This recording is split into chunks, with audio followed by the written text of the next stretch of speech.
सुबह के करीब 5:15 बज रहे हैं और हम चल पड़े हैं नई दिल्ली रेलवे स्टेशन की तरफ, जहां से हमारी यात्रा शुरू होगी कुरुक्षेत्र के लिए। वहां पर हम घूमेंगे महाभारत काल के विभिन्न जगहों पर।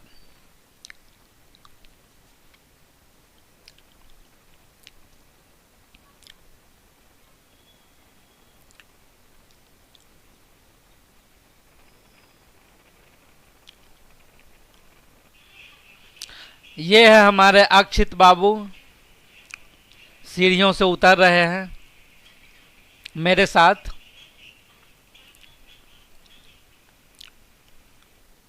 और अब हम प्लेटफार्म पर चल रहे हैं अपने ट्रेन की प्रतीक्षा करने के लिए। हमारी ट्रेन अब आ गई है, शान पंजाब एक्सप्रेस प्लेटफार्म पर लग रही है।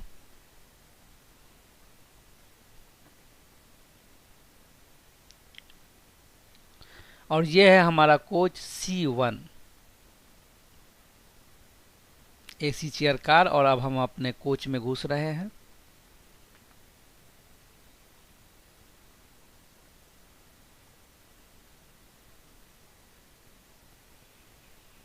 और ये है ट्रेन के अंदर का नज़ारा।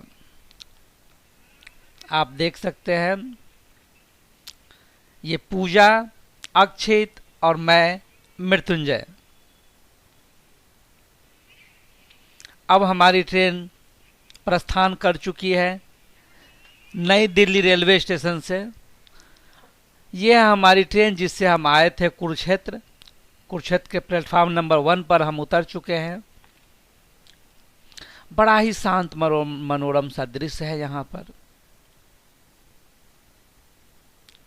कुरुक्षेत्र जंक्शन, जहाँ पे बिल्कुल शांत वातावरण है। और ये बाहर का नज़ारा, स्टेशन के बाहर निकलते ही कोई ज़्यादा भीड़ भाड़ नहीं इस जंक्शन पर।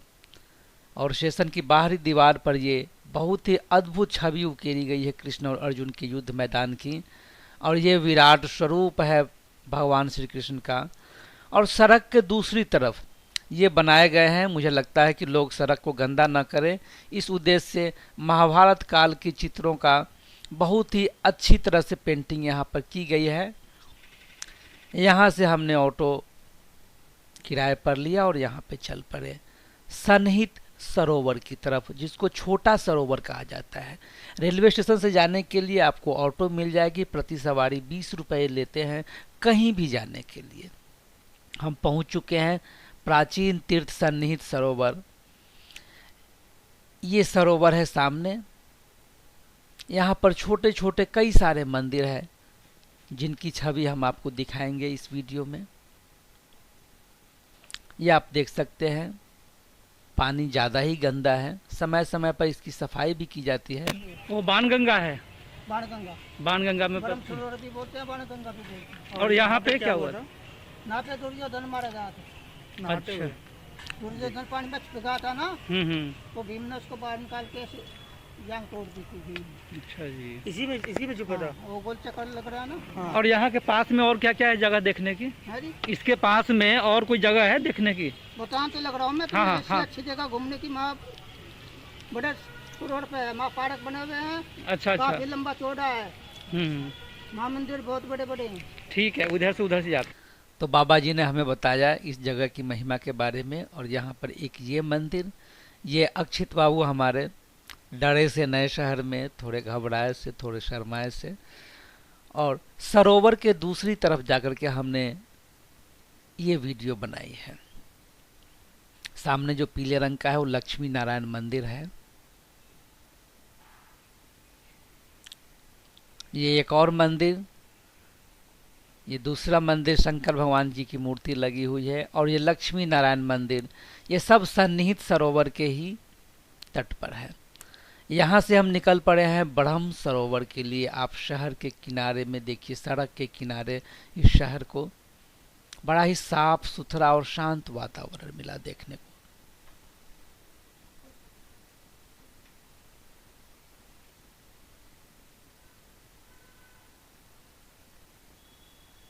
ये ब्रह्म सरोवर का एक किनारा है, बहुत लंबा चौड़ा है ये। अब हम पहुंचने ही वाले हैं ब्रह्म सरोवर के। ये एक गेट को हमने क्रॉस किया है और दूसरे गेट से एंट्री है।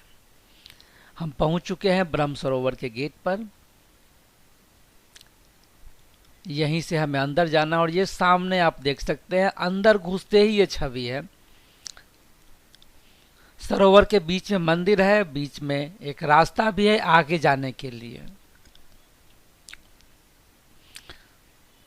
इस रास्ते को पार करने के बाद में दूसरी तरफ पे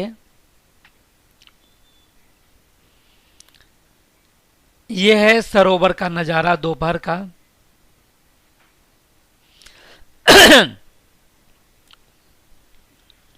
कितना निर्मल जल है और बड़ा ही मनोहारी दृश्य है।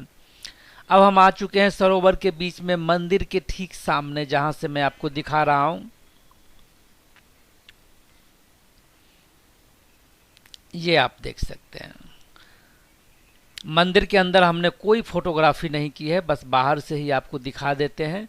ये सरोवर के बीच में मंदिर बना हुआ है और सरोवर के पास में ही है ये अर्जुन का रथ, कृष्ण अर्जुन का रथ है। और ये हमारे अक्षित बाबू, गर्मी बहुत ही तेज पड़ रही थी वहां पे, हमने इनको छतरी पकड़ा दी तो छतरी के साथ ये खेल रहे हैं। गर्मी का अनुभव नहीं हो रहा है इनको, बड़ी मस्ती कर रहे हैं, जबकि हमारी हालत खराब हो रही थी गर्मी के मारे। गीता का सार यहीं पे अर्जुन के रथ के पास लिखा हुआ है। और यहीं पास में है द्रौपदी पांडव कूप। बताया जाता है कि यहीं पर बाल धोए थे द्रौपदी ने दुशासन के खून से। और द्रौपदी पांडव कूप के सामने है बरगद का पेड़ है ये। और यहाँ से हम निकल चुके हैं भीष्म कुंड के लिए, बाण गंगा के लिए, जहाँ पर अर्जुन ने भीष्म पितामह को पानी पिलाया था तीर से गंगा की धार निकाल करके।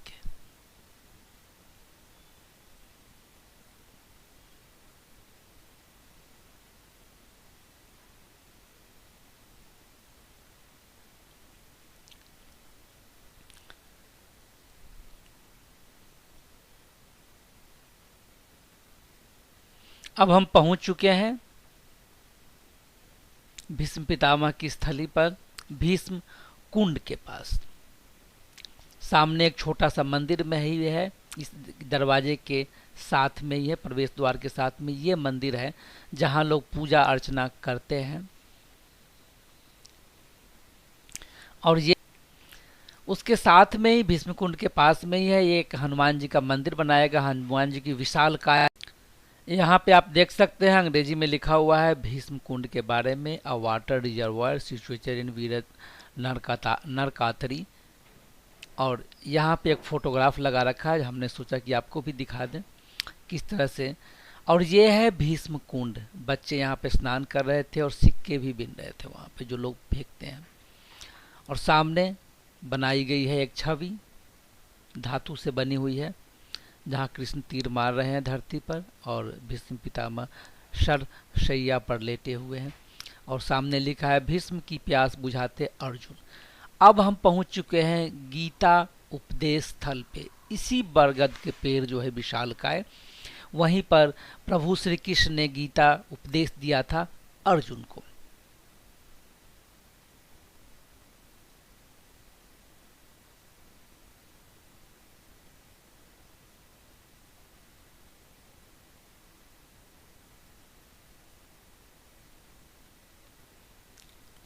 बरगद के पेड़ के साथ में ही ये मूर्ति लगी हुई है, यहाँ भी लोग पूजा अर्चना कर रहे थे।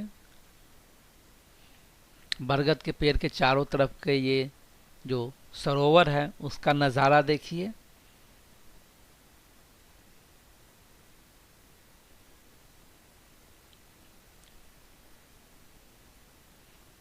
इसके पास में ही एक विशालकाय मूर्ति लगाई गई है प्रभु की, ये आप देख सकते हैं।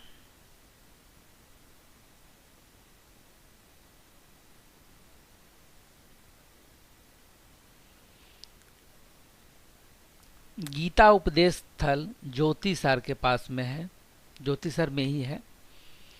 इसके पास में ही है राजा कर्ण का टीला।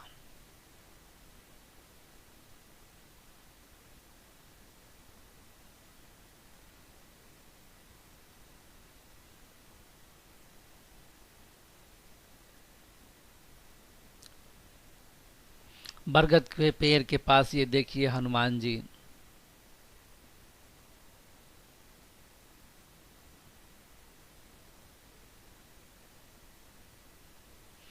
ये है राजा कर्ण का टीला। मनोरम दृश्य है यहाँ पे, जंगल के बीच में आप यूं कह सकते हैं। बहुत कम लोग यहाँ पे जाते हैं, हम गए थे तो वहाँ हमारे अलावा कोई नहीं था। कुछ जो पंडे पुजारी थे वहीं बैठे हुए थे, बाकी कोई भी दर्शन करने नहीं आया हुआ था। एकदम सुनसान निर्जन शांत क्षेत्र में ये राजा कर्ण का टीला है। यहाँ पे मंदिर है, ये आप देख सकते हैं।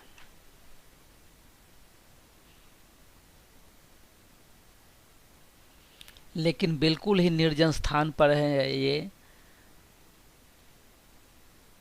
हल्की सी चढ़ाई चढ़नी होती है आपको। राजा कर्ण का टीला, और सामने आप देख सकते हैं जंगल झाड़ किस तरह से है।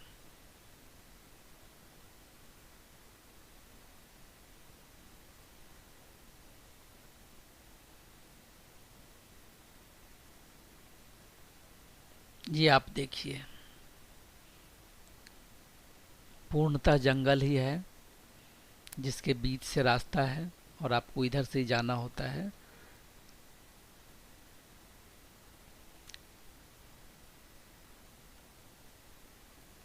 इस जगह पर हमारे अलावा और कोई टूरिस्ट हमें नहीं दिखे,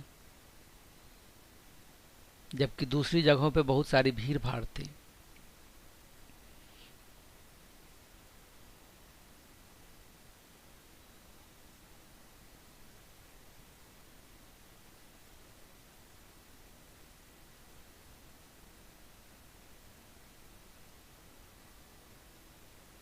और अब हम पहुंच चुके हैं श्री देवी कूप माँ भद्रकाली के मंदिर में। यहाँ की मान्यता यह है कि माँ भद्रकाली जी आपकी सभी मनोकामनाओं को अवश्य पूर्ण करती है।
अब हम पहुंच गए माता भद्रकाली के मंदिर के द्वार पर, जहां पे सेल्फी पॉइंट बना हुआ है आई लव कुरुक्षेत्र। ये है स्थानेश्वर मंदिर, माता भद्रकाली के मंदिर के पास में ही है। मंदिर के सामने ये तालाब जिसमें पानी सूखा हुआ था, बहुत ही कम पानी है इसमें, और वो भी गंदा पानी सा। लगता है कुछ दिनों से साफ सफाई नहीं हुई होगी उसकी। सामने शिव जी की प्रतिमा है, नीले रंग में नीलकंठ महाराज की।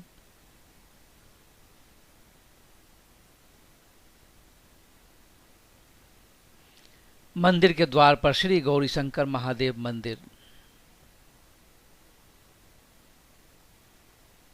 हमने ये पाया कि कुरुक्षेत्र में ये नंदी महाराज को देख लीजिए, के दर्शन कीजिए। हमने ये देखा कि कुरुक्षेत्र के किसी भी मंदिर में कहीं भी वीडियोग्राफी फोटोग्राफी की मनाही नहीं थी, न किसी ने हमें रोका। कहीं पर लिखा ही नहीं था कि यहाँ वीडियोग्राफी फोटोग्राफी करना मना है। हम जहाँ भी गए वहाँ अपनी मर्जी से फोटोग्राफी की या नहीं की। मंदिर के द्वार, मुख्य द्वार के अंदर ये मंदिर का द्वार है। स्थानु मंदिर, हनुमान जी की प्रतिमा और अंदर कई सारे देवी देवताओं की प्रतिमा लगी हुई थी।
ये स्थानेश्वर महादेव मंदिर।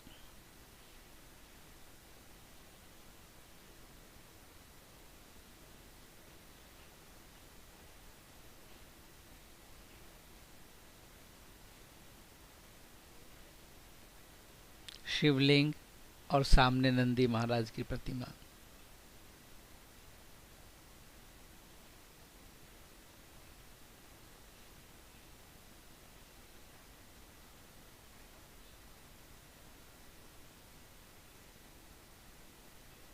यहाँ पांडवों ने स्थानेश्वर महाराज की प्रतिमा की स्थापना की थी।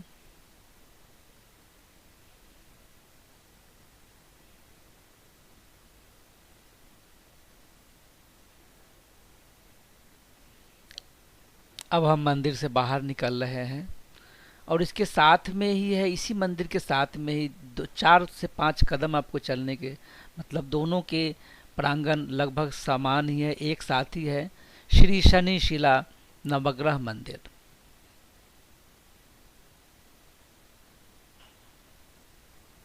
शनि शिला सहित श्री नवग्रह एवं मां भद्रकाली मंदिर। इसके अंदर 9 ग्रहों की मूर्तियां प्रतिमा लगी हुई है, जिसकी पूजा अर्चना भक्त अपनी सुविधा अनुसार कर सकते हैं।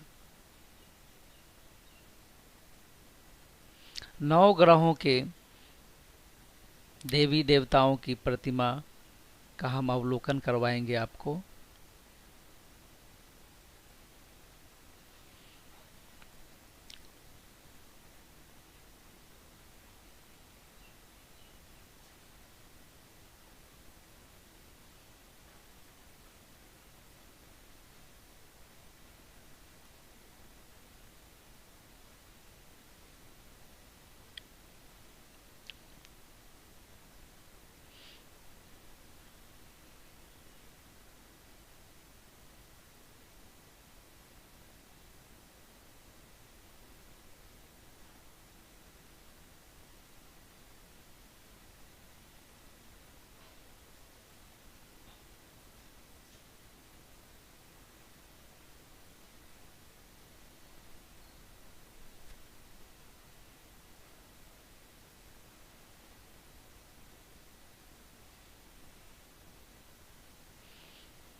और ये है शेख चिल्ली का मकबरा। आपने नाम सुना होगा शेख चिल्ली का। मकबरा का प्रांगण है ये।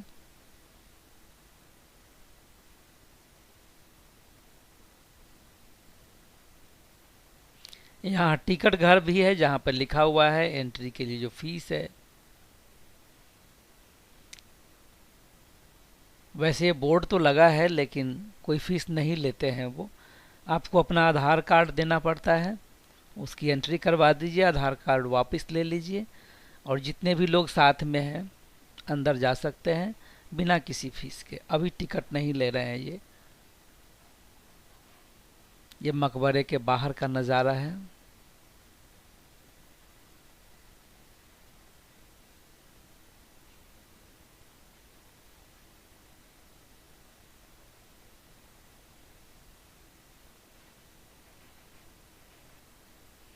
सामने ये गेट है अंदर जाने के लिए। अंदर दो चीज़ें हैं, मकबरा भी है और आर्कियोलॉजी डिपार्टमेंट का म्यूजियम भी है। पुरातत्व म्यूजियम, संग्रहालय थानेसर और शेख चिल्ली का मकबरा। यहाँ पर इस संग्रहालय के बारे में डिटेल में लिखा हुआ है, आप वीडियो को पॉज करके देख सकते हैं। मकबरे के दरवाजे से अंदर होकर के हम यहाँ पहुँचे। सामने से बाईं ओर संग्रहालय है और दाईं ओर मकबरा है जो गुंबद दिख रहे हैं।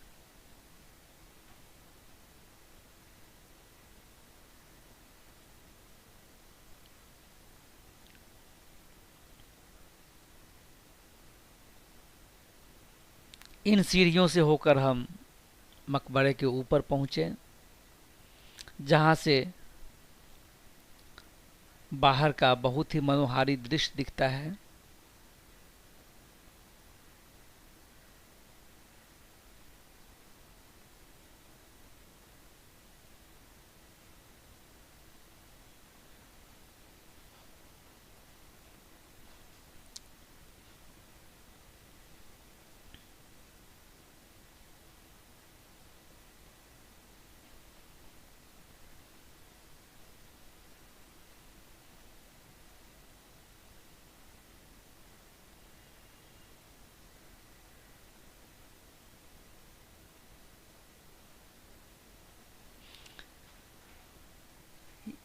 ये है मकबरे के आसपास का इलाका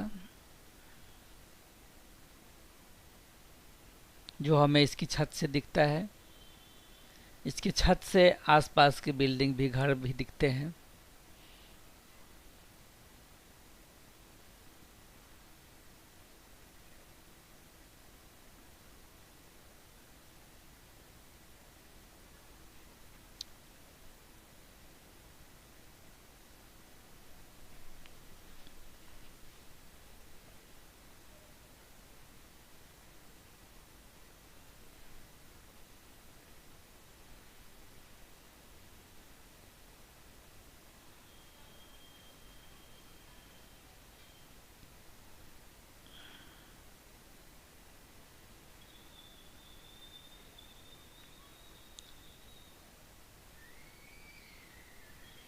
कुरुक्षेत्र घूमने के लिए आप शहर में आने के बाद या तो पब्लिक ऑटो रिजर्व करवा लें या अपनी गाड़ी से भ्रमण करें तो ज़्यादा बेहतर होगा, क्योंकि पब्लिक ट्रांसपोर्ट के मामले में अगर आप सवारी गाड़ी से जाएंगे तो बड़ी ही दिक्कत होगी। जो लोग भी घूमने के लिए आते हैं, जिस जगह भी जाते हैं, गाड़ी रिजर्व करके ही आते हैं, तो अगर आप जैसे तैसे कहीं पहुंच भी गए तो फिर वापस आने में वहाँ से दिक्कत होगी।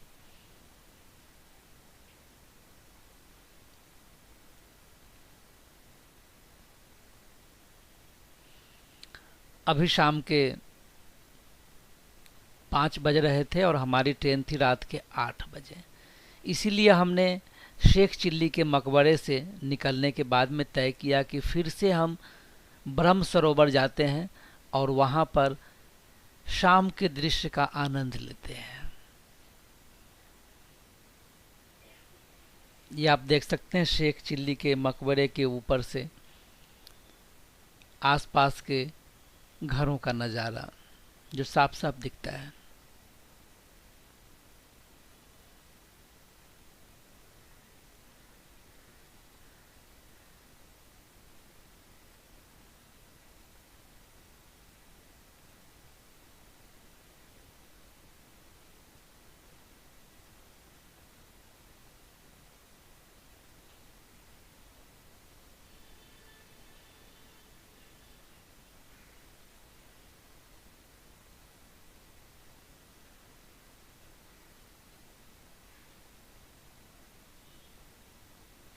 यह है ब्रह्म सरोवर के शाम का नज़ारा, बहुत ही अद्भुत, बहुत ही मनोहारी।